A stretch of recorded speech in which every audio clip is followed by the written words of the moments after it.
सबसे पहले सिकंदर साहब, पार्लियामेंट से अरकान को गिरफ्तार किया जाता है, लेकिन इस शर्मनाक हरकत पर भी आपकी जमात कहती है कि ये एक्शन नहीं, रिएक्शन था। आपको लगता है कि ये ज़रूरी था कि पार्लियामेंट के अंदर ये एक्शन दिखाया जाता? और अता तारड़ साहब तो ये भी कह रहे हैं कि पार्लियामेंट से गिरफ्तारियां नहीं हुई।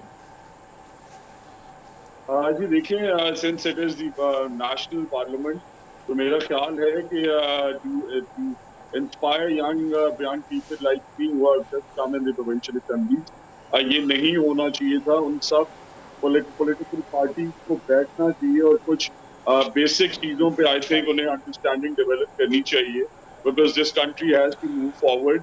तो in my personal capacity, if you ask me honestly, I don't know गिरफ्तार हुए हैं या नहीं हुए, बट मैं ये जरूर कहना चाहता हूँ कि होने नहीं चाहिए। इस तरह की एक्टिविटी जो है वो जमहूरियत को मजबूत नहीं है।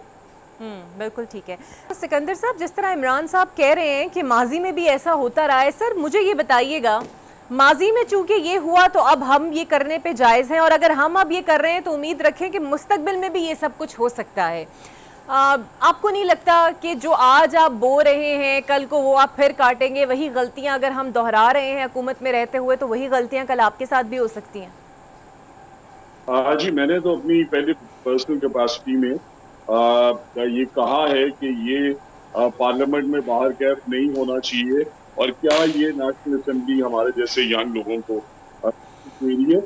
बट थैंक यू इमरान भी ने जो बातें की, they are absolutely spot on as well.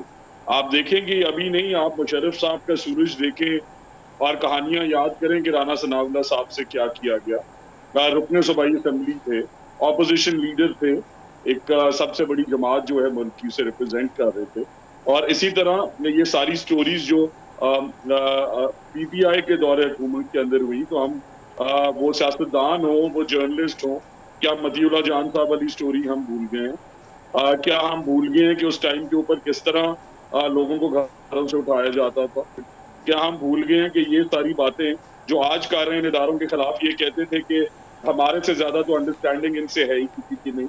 तो इसलिए थोड़ा सा हमें हिस्ट्री के कॉन्टेक्स्ट में, आई एग्री साहब पॉइंट ऑफ व्यू, कि यही लोग जो उसी शख्सियत को आज जनरल बाजवा साहब के बारे में जो बातें की जा रही है, सही या गलत, चले इस पे डिबेट होती रहे। बिल्कुल सही। तो राना साहब, आप जैसे यंग लोग, जिस तरह अभी आप कह रहे हैं, आपको एक पोर्टफोलियो दिया गया, यू आर वर्किंग एक्चुअली, क्या आप लोगों की आवाज़ नहीं सुनी जाती सर? मुस्लिम लीग नून नहीं सुनती? क्योंकि मियां नवाज शरीफ साहब ने कुछ दिन पहले कहा कि मुज़ाकरात होने चाहिए, फिर ख्वाजा आसिफ, एहसन इकबाल सब उसके खिलाफ हो गए और कहा कि नहीं होने चाहिए, और मामलात फिर से नो रिटर्न तक पहुंचे।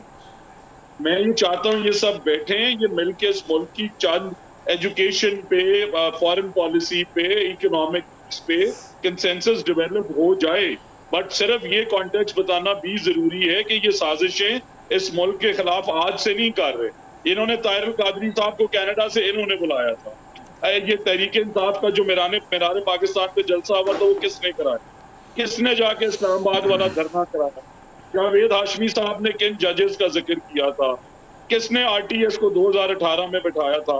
तो जो मैंने आपसे जिक्र मजालिम के भी किए, इनसे पूछेंगे फाइज ईसा की बेगम जो है सारा सारा दिन उन्हें एफबीआर में कौन खड़ा करके रखता था। तो इसलिए ये चीजें इनकी अपनी की हुई हैं। बाहर के मेरा फिर भी पॉइंट ऑफ व्यू ये है कि कंसेंसस डेवलप करके मुल्क को आगे बढ़ना चाहिए। इस तरह की मिसालों को डिफेंड नहीं किया जाना चाहिए। बट जो आज डिफेंड कर रहे हैं, उन्हें जरा जो इमरान भाई ने आईना दिखाया और जो मैंने चंद गुजारिशात की, बल्कि इस कि हुंडी से पैसे भेजो। आप देखें आईने पाकिस्तान की, कौन कहता था कि अंपायर की हुंडी खड़ी होने वाली थी? कौन सा अंपायर था वो? तो इसलिए प्लीज हमें ये मत समझें कि हमें सारी चीजों का नहीं पता। ठीक है। हम क्योंकि हालात से गुजरे हुए हैं, नवाज शरीफ साहब के साथ हमने वो 4 दफा जिस मार्शल लॉ का जिक्र हुआ, हम उससे गुजरे हुए, इसलिए हमारी चाहे जमहूरी इक़्तिदार ये नहीं है कि हम विक्टिमाइज करें। और मैं अभी भी समझता हूँ कि कंसेंसस डेवलप होना चाहिए। हर किसी को पाकिस्तान को आगे ले जाने के लिए मिल बैठ के एटलीस्ट अगले 5-10 साल की पॉलिसी डेवलप करें। बिल्कुल ठीक।